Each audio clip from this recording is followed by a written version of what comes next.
नमस्कार, मैं CS पटेल बृहन मुंबई महानगर पालिका शिक्षण विभाग वर्चुअल क्लास में आप सबका हार्दिक स्वागत करता हूं। बच्चों, वैश्विक महामारी के चलते इस वर्ष का अध्ययन अध्यापन का कार्यक्रम प्रभावित हो रहा है। ऐसे में हमारी बृहन मुंबई महानगर पालिका ने प्रत्येक विद्यार्थी तक ऑनलाइन टीचिंग पहुंचाने का प्रयास शुरू कर दिया है। तो बच्चों, पूर्व माध्यमिक शिष्यवृत्ति परीक्षा कक्षा 8वीं की बात करेंगे। तो बच्चों 2021-22 की बात करेंगे। तो बच्चों आज का विषय है बुद्धिमत्ता जांच यानी इंटेलिजेंस टेस्ट की हम बात करेंगे। तो बच्चों चलिए हम परिचय के रूप में देखेंगे, यानी पूर्व माध्यमिक शिष्यवृत्ति परीक्षा की बात करेंगे। तो आज हम विस्तार से इसको देखने वाले हैं, जिसमें मुख्य फोकस हमारा बुद्धिमत्ता जांच यानी इंटेलिजेंस टेस्ट को लेकर के रहेगा। तो बच्चों मैं CS Patel virtual training centre MCGM Dadar Mumbai से। आइए बच्चों आगे बढ़ते हैं। इस बच्चों हम बात कर रहे हैं शिष्यवृत्ति की यानी स्कॉलरशिप की। तो बच्चों सतत लगातार परिश्रम करने से सफलता अवश्य प्राप्त होती है। तो चलिए बच्चों यहाँ पर अगर हम बात करें शिष्यवृत्ति परीक्षा की यानी स्कॉलरशिप की बात करें, तो बच्चों लगातार यहाँ पर परिश्रम करना पड़ेगा। और बच्चों अगर हम बात करें, इस तरह की परीक्षाएं आपको जीवन में और भी देखने को मिल सकती हैं। और बच्चों अगर हम प्रतियोगी परीक्षाओं की बात करें, तो तमाम प्रतियोगी परीक्षाओं का जो पैटर्न है वो स्कॉलरशिप जैसा ही होता है। तो चलिए आइए हम आगे बढ़ेंगे। तो चलिए बच्चों, महाराष्ट्र राज्य परीक्षा परिषद पुणे द्वारा आयोजित ये परीक्षा होती है पूर्व माध्यमिक शिष्यवृत्ति परीक्षा कक्षा 8वीं की बात करें। तो कक्षा 8वीं के लिए अभ्यासक्रम क्या है उसको आइए हम देख लेते हैं। शिष्यवृत्ति परीक्षा का स्वरूप किस तरह का होगा पहले हम इसे समझ लेते हैं, यानी स्कॉलरशिप की परीक्षा जो होती है उसका स्वरूप किस तरह से रहता है उसे हम देख लेते हैं। तो चलिए बच्चों आपके सामने स्क्रीन पर आ चुका है, आपको हम पॉइंटर की मदद से बताने का प्रयास करेंगे, राइट। तो बच्चों ध्यान रखना है यहाँ पर कि सबसे पहले आपको ध्यान रखना है कि 2 पेपर होने वाले हैं। तो बच्चों अगर कक्षा 8वीं की बात करें, 8वीं में आप अगर शिष्यवृत्ति की परीक्षा में बैठने वाले हैं, इसमें से तमाम विद्यार्थी कक्षा 5वीं की शिष्यवृत्ति की परीक्षा में बैठ चुके होंगे। जो विद्यार्थी कक्षा 5वीं की स्कॉलरशिप की परीक्षा में बैठ चुके हैं उन्हें इसके बारे में जरूर मालूम होगा, यस काफ़ी कुछ उनका अपना अनुभव होगा। और जो विद्यार्थी पहली बार बैठेंगे यस तो चलिए वे भी सीख पाएंगे, और जो इनके पहले से ही मालूम है तो उनका ज्ञान और पुख्ता हो जाएगा। तो चलिए हम बात कर रहे हैं कक्षा 8वीं की शिष्यवृत्ति परीक्षा के स्वरूप की बात कर रहे हैं। तो देखिए बच्चों इसमें 2 पेपर होने वाले हैं, पेपर 1 और पेपर 2, ठीक है। 2 पेपर होने वाले हैं, ये आपको ध्यान रखना है। तो चलिए पहले पेपर के विषय की बात करें। जो पहला पेपर होगा बच्चों उसमें देखिए, यस देखिए जो पहला पेपर है उसमें विषय देखिए प्रथम भाषा। तो प्रथम भाषा यानी फर्स्ट लैंग्वेज। तो अगर हिंदी की बात करें तो हमारी प्रथम भाषा क्या है, हिंदी। तो प्रथम भाषा यानी हिंदी। 25 प्रश्न रहेंगे, प्रश्नों की संख्या 25 होगी, और हर प्रश्न यानी प्रत्येक प्रश्न 2 अंकों का होगा, और कुल 25 दूनी 50 यानी 50 अंकों की परीक्षा होगी, ठीक है। यानी प्रथम भाषा की हम बात कर रहे हैं 25 प्रश्न। और उसी पेपर 1 में ही यस बच्चों जो दूसरा विषय रहेगा वो गणित रहेगा यानी मैथमेटिक्स रहेगा, जिसमें प्रश्नों की संख्या 50 रहेगी। यस गणित के 50 प्रश्न होंगे, और 50 प्रश्न का मतलब एक प्रश्न 2 अंक का, तो कुल 100 अंक हुए बच्चों। तो इस तरह से यस अब प्रश्नों की संख्या देख लीजिए, योग कर लीजिए, टोटल कर दीजिए तो 75 यानी 75। और अगर अंकों की बात करें टोटल कर लेंगे बच्चों 50 और 100 तो मिलेगा 150 यानी 150। यानी कुल पेपर 1 में यस बच्चों प्रश्न कितने होंगे 75 यानी 75, और कुल अंक कितने हो जाएंगे, यस 75 प्रश्न होंगे और कुल अंक हो जाएंगे 150 यानी 150। और समय कितना मिलेगा, 150 प्रश्नों को हल करने के लिए आपको समय मिलता है 1 घंटा 30 मिनट। 1 घंटा 30 मिनट यानी बच्चों 1 घंटा यानी 60 मिनट, और 30 मिनट जोड़ देंगे तो हो गया 90 मिनट। यानी बच्चों 90 मिनट का समय आपको मिलेगा यस 90 मिनट में आपको करना है कुल 75 प्रश्नों को हल करना है। तो बच्चों आप सोचेंगे कि 75 प्रश्न कैसे हो पाएंगे? हो पाएंगे। जो पहले के विद्यार्थी अर्थात जो इस तरह की शिष्यवृत्ति की परीक्षा में कक्षा 5वीं में बैठ चुके हैं उन विद्यार्थियों को मालूम है कि हाँ 75 प्रश्नों को आप यहाँ पर आपको जिसमें मिलते हैं 90 मिनट आप कर सकते हैं। यस, तो जो विद्यार्थी पहली बार बैठेंगे यस वो भी कर पाएंगे और बच्चों समय इसके लिए पर्याप्त रहता है। सामान्यतः ये जो परीक्षा है बच्चों फरवरी महीने के तीसरे सप्ताह में इस बच्चों ये परीक्षा होती है। तो बच्चों समय अभी अगर हम बात करें तो जुलाई का महीना शुरू हो चुका है और बच्चों इस तरह से समय पर्याप्त है, लेकिन बच्चों मेहनत भी पर्याप्त करनी है। यस, तो अभी तो शुरुआत हो रही है। तो चलिए बच्चों हम पहले पेपर की बात कर चुके हैं, आइए अब दूसरे पेपर की बात कर लेते हैं। तो बच्चों जो दूसरा पेपर होगा उसमें तृतीय भाषा यानी थर्ड लैंग्वेज। तो तृतीय भाषा हमारी क्या है? इंग्लिश है। ठीक है बच्चों, यानी इंग्लिश जो है उसका पेपर रहेगा और वो उसमें 25 प्रश्न होंगे और बच्चों 25 प्रश्न यानी 50 अंक। हर प्रश्न के लिए 2 अंक निर्धारित है, तो 25 प्रश्न रहेगा यानी 50 अंक। और जो दूसरे पेपर में इस बच्चों जो उसका दूसरा भाग है वो है बुद्धिमत्ता जांच क्या यानी IT। इस बच्चों इंटेलिजेंस टेस्ट बुद्धिमत्ता जांच, इसके लिए 50 प्रश्न दिए जाएंगे और 50 प्रश्न का मतलब 100 अंक। तो इस तरह से प्रश्नों की संख्या दूसरे पेपर में भी उतनी ही है यानी 75। पहले पेपर में भी 75, दूसरे पेपर में भी प्रश्नों की संख्या 75। अंक जैसा कि यहाँ पर दोनों को मिलाकर 150 अंक थे, यहाँ भी दोनों को मिलाकर के 150 अंक है। ठीक है बच्चों, समय यहाँ भी 90 मिनट था, 1 घंटा 30 मिनट। यहाँ भी समय आपको मिलता है 90 मिनट यानी 1 घंटा 30 मिनट। ठीक है बच्चों, तो इस तरह से ये परीक्षा का स्वरूप है। कक्षा 8वीं की अगर हम बात करें तो बच्चों आपको ध्यान रखना है जिसकी 2 पेपर होंगे और जिस बच्चों पहले पेपर में हिंदी यानी प्रथम भाषा उच्च स्तर की हम बात कर रहे हैं और गणित मिलाकर 75 प्रश्न, कुल अंकों की संख्या 150, समय है 90 मिनट यानी 1 घंटा 30 मिनट।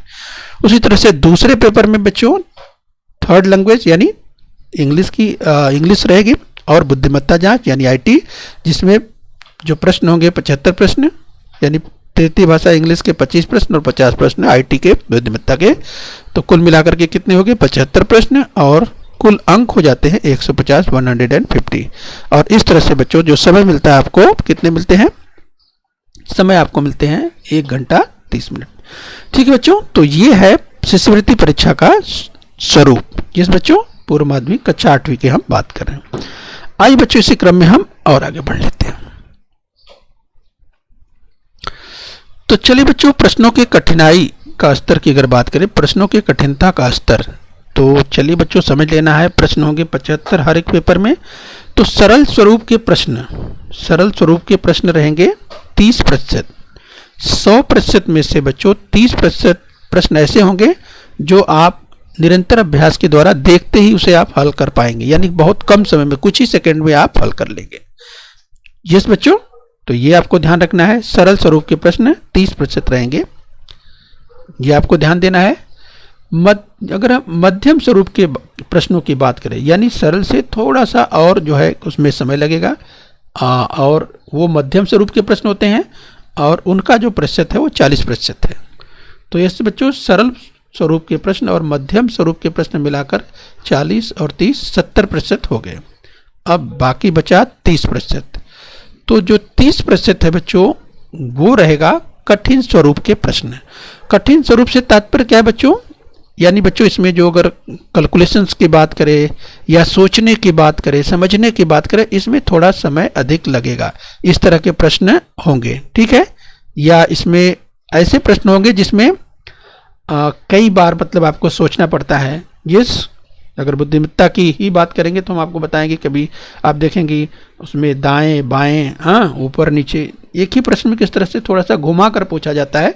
तो ऐसे प्रश्नों को कठिन स्वरूप के प्रश्न में रखते हैं और ऐसे प्रश्न होते हैं 30% यानी 30%। तो इस तरह से मिलाकर के कुल आप देखेंगे तो 100% हो जाते हैं। 30, 40, 70 और 30 100। यानी ये आपको ध्यान रखना है कि जो प्रश्न होंगे इस बच्चों तीनों प्रकार के होंगे। सरल प्रश्न होंगे 30%, मध्यम स्वरूप के 40% और कठिन स्वरूप के प्रश्न होंगे 30%। इस प्रकार से कुल बच्चों ये हमें ध्यान रखना है। तो हमेशा अपने दिमाग की बत्ती जलाए रखना है, यानी बच्चों लगातार परिश्रम करना है। पूरे वर्ष भर अगर आप परिश्रम लगातार करते रहेंगे तो अधिक अंकों से आप परीक्षा न केवल पास करेंगे बल्कि बच्चों मेरिट लिस्ट में भी आपका सिलेक्शन हो सकता है। इस बच्चों तो आप यानी स्कॉलरशिप के लिए, शिष्यवृत्ति के लिए आप पात्र हो जाते हैं, यानी मेरिट लिस्ट में सिलेक्शन होने के बाद। यानी बच्चों खूब मेहनत करना है। तो बच्चों बहुत ही रोचक, चूंकि बच्चों यहाँ पर जो प्रश्न दिया गया रहता है उसके 4 विकल्प रहते हैं, तो उसमें से एक उत्तर सही होता है तो उसे आप खोज पाते हैं, प्रयास कर पाते हैं। तो इस तरह से आप देखेंगे कि आपको किस तरह से खेल खेल में कुछ प्रश्नों का उत्तर आप यूं ही दे पाएंगे, कुछ के लिए अधिक प्रयास करना भी पड़ता है। तो चलिए बच्चों, हम आज जो देखने वाले हैं ये हिंदी माध्यम की बात करें, जिसमें हम विस्तार से देखेंगे बुद्धिमत्ता जांच की। इसी तरह से बच्चों ये अगर हम बात करें बीएमसी बीटीसी हिंदी चैनल पर बच्चों आपको गणित के लिए और इसके अलावा बाकी जैसे अगर भाषा की बात करें, प्रथम भाषा की, ये बच्चों वहाँ पर आपको इसके बारे में विस्तार से जानकारी मिल जाएगी। वीडियो आप वहाँ भी देख सकते हैं। तो बच्चों आज हम बात करेंगे बुद्धिमत्ता जांच की। तो विस्तार से आप पूरे साल भर क्या पढ़ने वाले हैं, तो चलिए हम बच्चों उसका देख लेते हैं। ये जो उसके घटक की बात कर लेंगे, उप घटकों की बात कर लेंगे और वेटेज क्या रखा गया है, परसेंटेज, वो भी हम इसको देखने वाले हैं। तो आज बच्चों हम विस्तार से बुद्धिमत्ता जांच के बारे में, यस बच्चों हम कक्षा 8वीं की बात कर रहे हैं, विस्तार से देखेंगे आईटी यानी बुद्धिमत्ता जांच में क्या साल भर सीखने वाले हैं। तो चलिए हम घटकों की बात कर लेते हैं। तो देखिए इसमें जो सबसे पहला घटक होगा बच्चों उद्देश्यानुसार घटक, वो है आकलन का।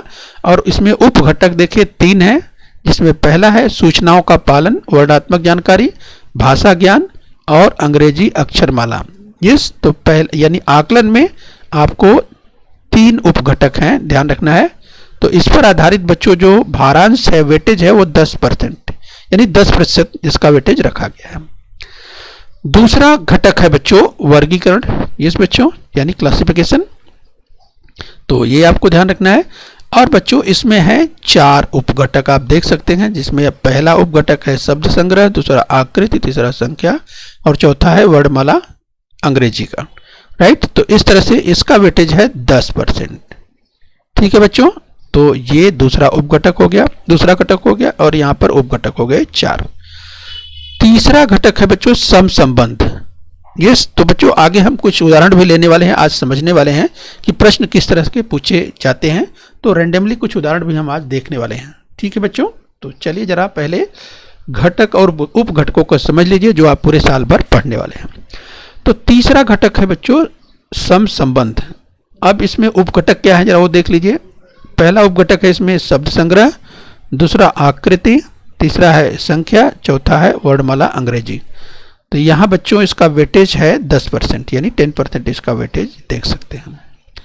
ठीक है बच्चों, अब आ जाते हैं हम चौथा। तो बच्चों ये जो चौथा घटक हमारा है वो क्रम का है। इसमें क्या देखेंगे बच्चों, इसमें देखिए 5 उप घटक इसके हैं। पहला संख्या है, दूसरा आकृति, तीसरा चिन्ह, चौथा असंगत पद पहचानना और 5वां है अंग्रेजी वर्णमाला। तो इस तरह से इस बच्चों चौथे घटक में आपको 5 उप घटक दिखाई दे रहे हैं और इसका वेटेज थोड़ा ज़्यादा है पहले की अपेक्षा, यानी 12%, 12% इसका वेटेज रखा गया। अगला घटक है बच्चों हमारा सांकेतिक भाषा, 5वां घटक है। तो इसमें देखिए आकृति, अंक और अक्षर, इस तरह से इसमें एक उप घटक है जिसमें आकृति से संबंधित, अंक से संबंधित और अक्षर से संबंधित प्रश्न पूछे जाएंगे। और बच्चों इसके लिए वेटेज कम है यानी 6% इसका वेटेज रखा गया है। छठवां है बच्चों इस अगर हम बात करें जिसमें लयबद्ध लगाना। अब बच्चों इसमें ध्यान से देखिए, तो पहला इसका उपघटक है अक्षरों का उपयोग, दूसरा है चिन्हों का उपयोग, तीसरा है अंकों का उपयोग और इसके लिए वेटेज है 6% यानी 6% वेटेज रखा गया है। इस बच्चों तो अगर वेटेज की बात करें तो कुल मिलाकर के यस, जो वेटेज होगा वो 100% होगा। तो तब तक देख लीजिए 10, 10, 20, 10, 30, 10, 40, 2, 42 और 42, 6, 48 और 48, 6, 54 यानी 54। यस, तो यहाँ पर 54% तक हमने वेटेज देख लिया है। यस बच्चों, तो 54 हो गया, यानी अभी बचा कितना, 46, जो कि आगे हम देखने वाले हैं। आइए बच्चों आगे बढ़ेंगे, तो और जो शेष हिस्सा है उसका हम देख लेते हैं। हम बुद्धिमत्ता देख रहे हैं बच्चों 8वीं के। बुद्धिमत्ता जांच में जो घटक और उपघटक और वेटेज है, भारांश है, ये बच्चों, तो ये भारांश आप समझ पा रहे हैं, प्रश्नों के भारांश हैं, यानी इस घटक से, जैसे पिरामिड से ये जो प्रश्न पूछे जाएंगे बच्चों, वो 6% इसका वेटेज रखा गया है, इतने प्रश्न पूछे जाएंगे। तो चलिए 7वां अगर घटक की बात करें, पिरामिड है बच्चों, इसमें अंकों का उपयोग किस तरह से किया जाता है, अक्षरों का उपयोग किस तरह से किया जाएगा, इस पर आधारित प्रश्न पूछे जाएंगे। और बच्चों इसका वेटेज है 6%, यानी 6% इसका वेटेज दिया गया है। अगला है 8वां, और 8वां घटक है प्रतिबिंब या प्रतिमा, जिसमें 3 उपघटक हैं। पहला है अंक, दूसरा है अक्षर और तीसरा है आकृति। तो इस पर आधारित प्रश्न पूछे जाएंगे, अंक, अक्षर और आकृति। इस बच्चों, और इसका वेटेज दिया है 6%, यानी 6%। 9वां घटक है तर्क तथा अनुमान। तो तर्क तथा अनुमान में इसमें 3 उपघटक हैं। पहला है भाषिक, भाषिक में आयु, समय तथा घड़ी, रिश्ते, तर्क संबंध, जानकारी की सहायता से अनुमान प्राप्त करना। और अगला अभाषिक रहेगा, जिसमें घनाकार, गुटके, त्रिभुज तथा चतुर्भुज मापना। और अगला रहेगा संख्याओं की रचना का सूत्र पहचानना। इस बच्चों ये तर्क और तथा अनुमान में, यानी इस घटक के अंदर उपघटक है। इसका वेटेज ज़्यादा है बच्चों, यानी इसका वेटेज है 12%, यानी यहाँ से जो प्रश्न पूछे जाएंगे वो 12% प्रश्न यहाँ से रहेंगे, तर्क तथा अनुमान से। अब अगला घटक आ जाता है बच्चों, 10वां घटक है कूट प्रश्न। और बच्चों इसमें 5 उपघटक है कूट प्रश्न में, जिसमें पहला है पंक्ति में स्थान, आगे है दिशा पर आधारित प्रश्न, इसके बाद दिन दर्शिका यानी कैलेंडर पर आधारित, वेन आकृति, इस बच्चों वेन आकृति संबंधित, जो कि बहुत ही आसान होता है, थोड़ा सा ध्यान देंगे, बताएंगे, आज उदाहरण भी देंगे इसका। और गणितीय पहेली, ये तो इससे संबंधित जो प्रश्न होंगे बच्चों, उसका वेटेज रखा गया है 12%, 12%।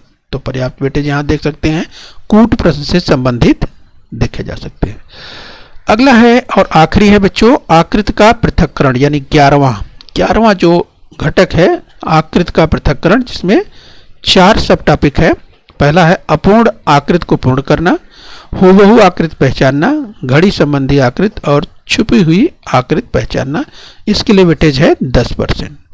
तो अब आप बच्चों टोटल कर सकते हैं, यहाँ पर देखिए 6, 6, 12, 12, 12, 24, 24 और 10, 34 और 2, 36 और 10, 46, 46। देखिए बोल रहे थे ये 46%, और इसके पहले पेज पर हमने देखा था 54 और इधर है 46, मिला के हो गया 100। तो इस तरह से बच्चों जो कुल 11 घटक हैं, यस, और उसके साथ जो उपघटकों को आपने देखा, इसी पर आधारित जो है अभ्यास करने हैं और पूरे वर्ष भर अभ्यास करने हैं। राइट, ध्यान रखना है बच्चों कि ये जो आप अभ्यास करेंगे बच्चों, ये मार्गदर्शिका के रूप में है, ध्यान रखना है बच्चों। तो ये आपको ध्यान रखना है कि प्रश्न ऐसे ही पूछे जाएंगे, तो मार्गदर्शिका के रूप में आपको ध्यान रखना है, ठीक है। तो आइए और आगे हम बढ़ते हैं। Every accomplishment starts with the decision to try। तो बच्चों अगर accomplishment की बात करें तो यस बच्चों, कोई भी, यानी कोई भी काम अगर पूरा करना है, अगर फुलफिल करना है, अचीव करना है, यस बच्चों accomplishment का मतलब यही होता है कोई अचीव करना, फुलफिल करना। तो उसके लिए क्या करना पड़ेगा, उसके लिए ट्राई करना पड़ेगा, कोशिश करनी पड़ेगी। और बच्चों आपने सुना होगा, ये कविता बहुत चर्चित है, कोशिश करने वालों की हार नहीं होती, लहरों से डरकर नौका पार नहीं होती। तो निश्चित रूप से बहुत ही चर्चित कविता है, और ज़िंदगी में अगर सफल बनना है तो उसके लिए जरूर कोशिश करनी पड़ेगी। जो कोशिश ही नहीं करेगा वो कैसे जीत सकता है, वो कैसे सफल हो सकता है।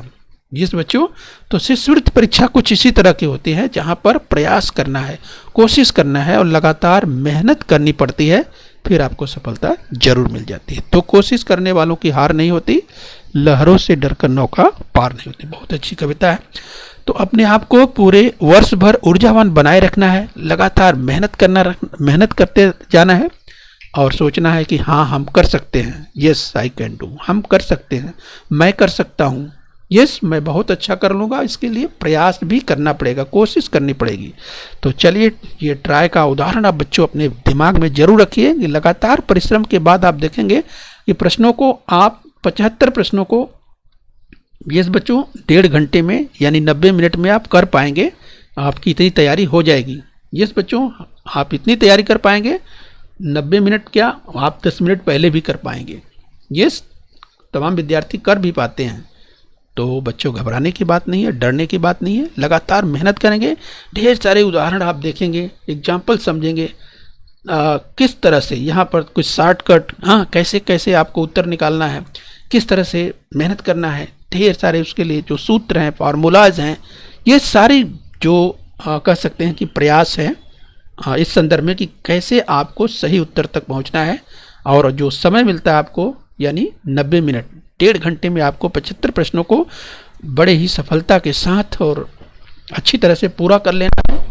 तो यही बच्चों अभ्यास करना पड़ेगा। तो चलिए आगे हम शुरुआत करेंगे। जरा सैंपल के रूप में कुछ उदाहरण देखना चाहेंगे, राइट। तो चलिए शुरुआत करते हैं। चलिए बच्चों, उदाहरण के रूप में एक प्रश्न रखते हैं, जैसे समूह से मेल न खाने वाले यानी असंगत पद पहचानिए।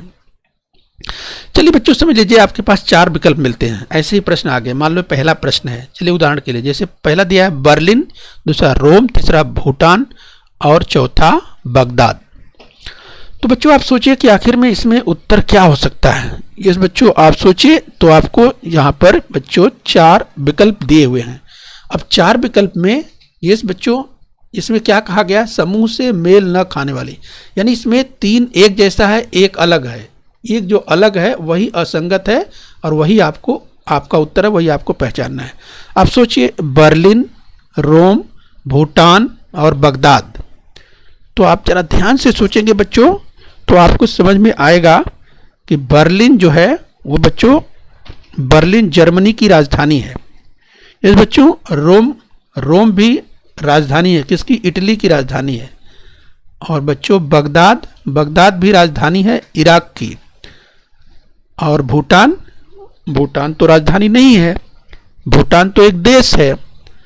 अब बच्चों आपको समझ में आ गया होगा यस कि आखिर में ये जो 3 हैं, बर्लिन, रोम और बगदाद, ये 3 राजधानियों के कैपिटल्स के नाम दिए हैं।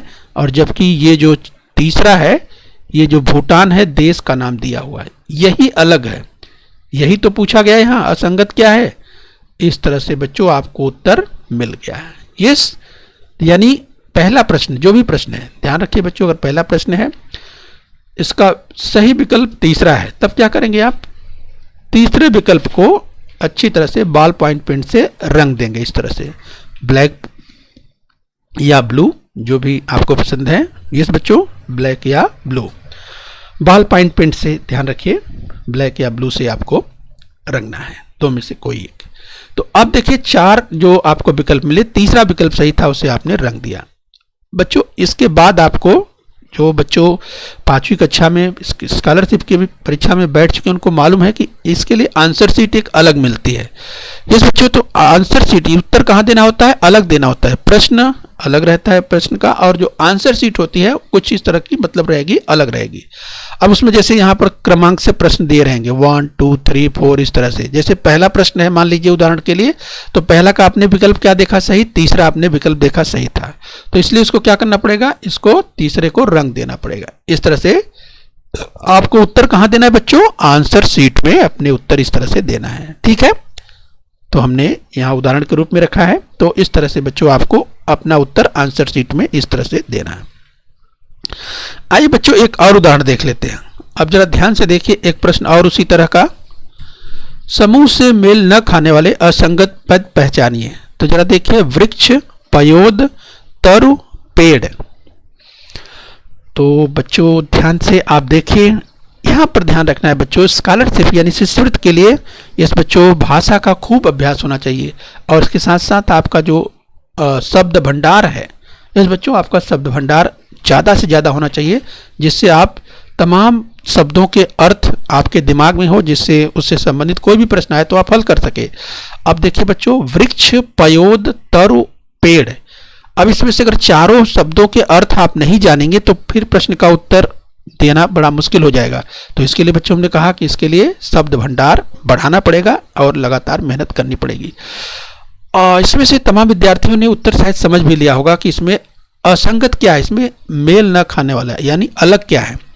तो कुछ विद्यार्थियों को जिनको अब इसके लिए क्या करना पड़ेगा, जैसे शब्द भंडार बढ़ाने के लिए आपको समानार्थी और विरुद्धार्थी शब्दों को याद करना पड़ेगा।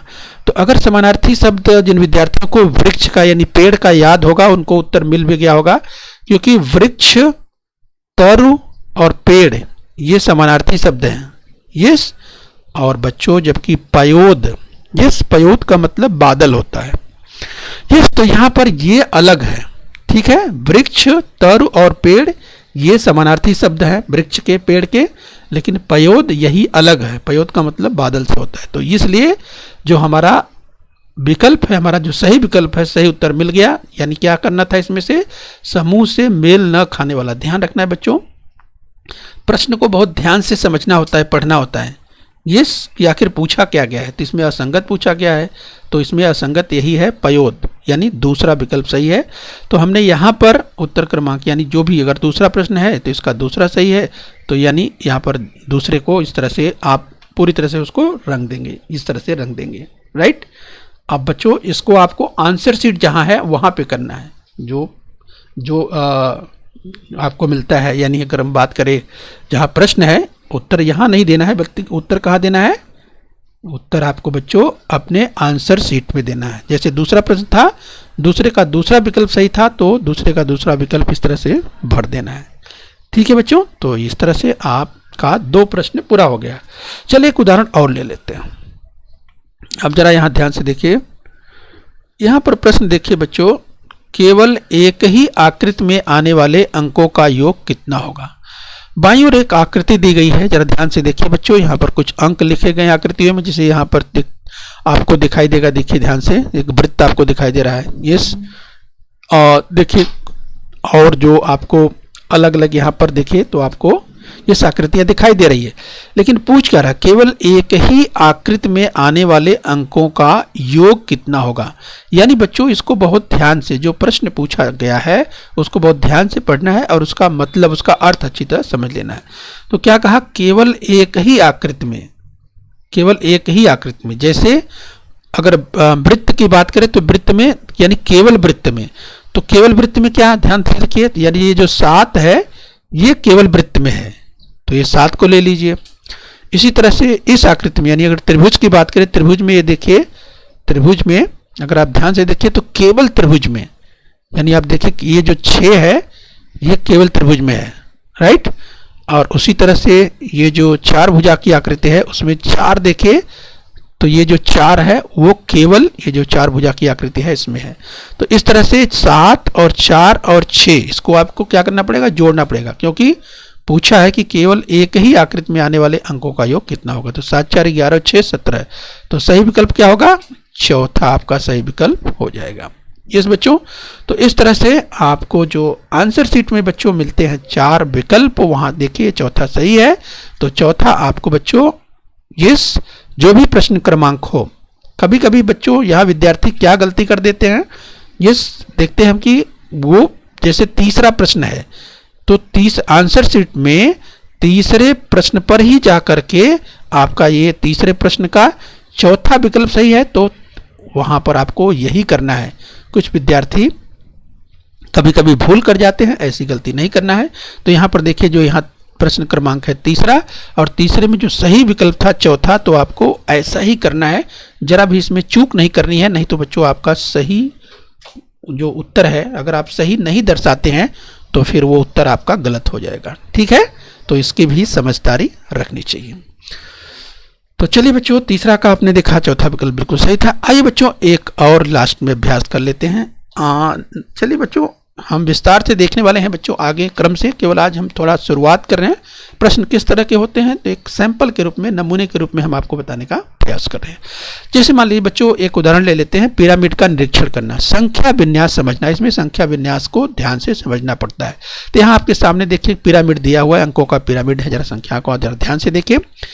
इसमें देखिए पूछा है क्या, यदि ध्यान से देखिए यहाँ पर आपको समझना है। अब इसको अब बार बार अभ्यास करके आप समझ पाएंगे कि इसे किस रूप में पढ़ेंगे।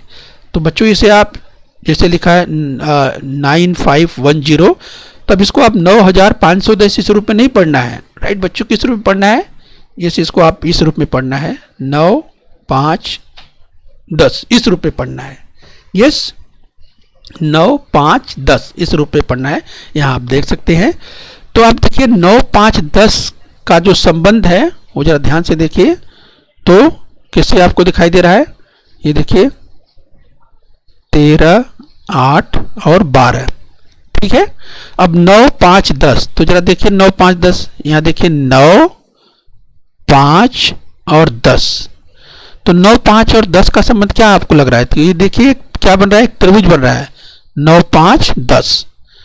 तो उसका संबंध किससे है? 13, 8, 12 से। 13, 8, 12, 13, 8, 12 देखिए कहाँ है? 13, 8 और 12, यानी यहां भी क्या बन रहा है बच्चों? यहां भी एक त्रिभुज बन रहा है। ठीक है। तो अब क्या पूछ रहा है, जरा ध्यान से देखिए। यहां पूछ रहा है, ध्यान से देखिए। तो 2, 10 और 9, देखिए 2 यहां दिया है, यस 10 यहां दिया है। ठीक है। तो 2, यस, तो 2, 10 और 9, 2, 10 और 9 इस रूप में।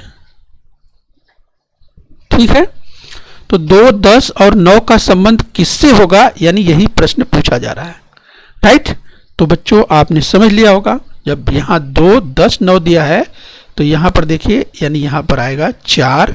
यस, ठीक, इसके अपोजिट में इधर देखिए यहाँ 4, और ठीक इसके जैसे 2 के नीचे 10 था तो वैसे ही 4 के नीचे 12, यानी तो क्या हो जाएगा 4, 12 और देखिए इसके बाद 4, 12 और फिर 13। ये इस तरह से जाना पड़ेगा। राइट, जैसे यहाँ देखिए आप इस तरह गए। ठीक है। तो अब आप देखिए कि 4, 12 और 13, तो 4, 12 और 13 देखिए कहाँ है? तो 4, 12 और 13 यहाँ आपको दिखाई देगा, यहाँ पर तीसरे क्रमांक पर। यानी ये चौथा जो प्रश्न है इसका जो सही विकल्प है वो है तीसरा। तो बच्चों इस तरह से ये देखने में बहुत कठिन लगता है बच्चों, लेकिन कठिन होता नहीं है। अभ्यास के द्वारा ये भी बहुत आसान आपको लगेगा। तो बच्चे बहुत ही खेल खेल में आप इसे आसानी से कर पाएंगे। तो इस तरह से बच्चों अपने सही उत्तर तक आप पहुंच सकते हैं। इस बच्चों तो इसका जो सही विकल्प है वो है तीसरा, और तीसरे को आपको इस तरह से रंग देना है। ठीक है बच्चों। तो अब आप अपने आंसर शीट में जाएंगे। तो बच्चों आपका जो चौथा प्रश्न था, इस नमूने के रूप में, उदाहरण के रूप में आपने देखा, और उसका जो सही विकल्प था वो तीसरा। इस तरह से उसे आप रंग देंगे। तो बच्चों इस तरह से आप पूरे वर्ष भर खेल खेल में और अधिक मेहनत करके अधिक से अधिक अंक प्राप्त कर पाएंगे। बच्चों कक्षा 8वीं की स्कॉलरशिप की परीक्षा में 20% के आसपास, जिसमें जो विकल्प बच्चों, इस बच्चों एक से अधिक अर्थात 2 विकल्प यानी 2 पर्याय बिल्कुल सही होंगे। लेकिन बच्चों सूचना दी गई रहेगी, यस अगर 2 सही पर्याय खोजने होंगे तो बच्चों वहां भी आप कर पाएंगे। तो बच्चों निरंतर अभ्यास के द्वारा इस तरह से आप उसे कर पाएंगे। ठीक है बच्चों। तो इस अगले वीडियो में इसके बारे में हम विस्तार देखेंगे, और प्रश्न किस तरह का पूछा जाएगा यस बच्चों वहां पर हम जरूर देखेंगे। ओके बच्चों। बृहन मुंबई महानगर पालिका के इस चैनल को सब्सक्राइब कर लीजिए और बेल आइकन प्रेस कर लीजिए। तो बच्चों हम उम्मीद करते हैं यहाँ तक आपने समझ लिया है। आगे फिर मिलेंगे। आज के लिए इतना ही। Thank you very much.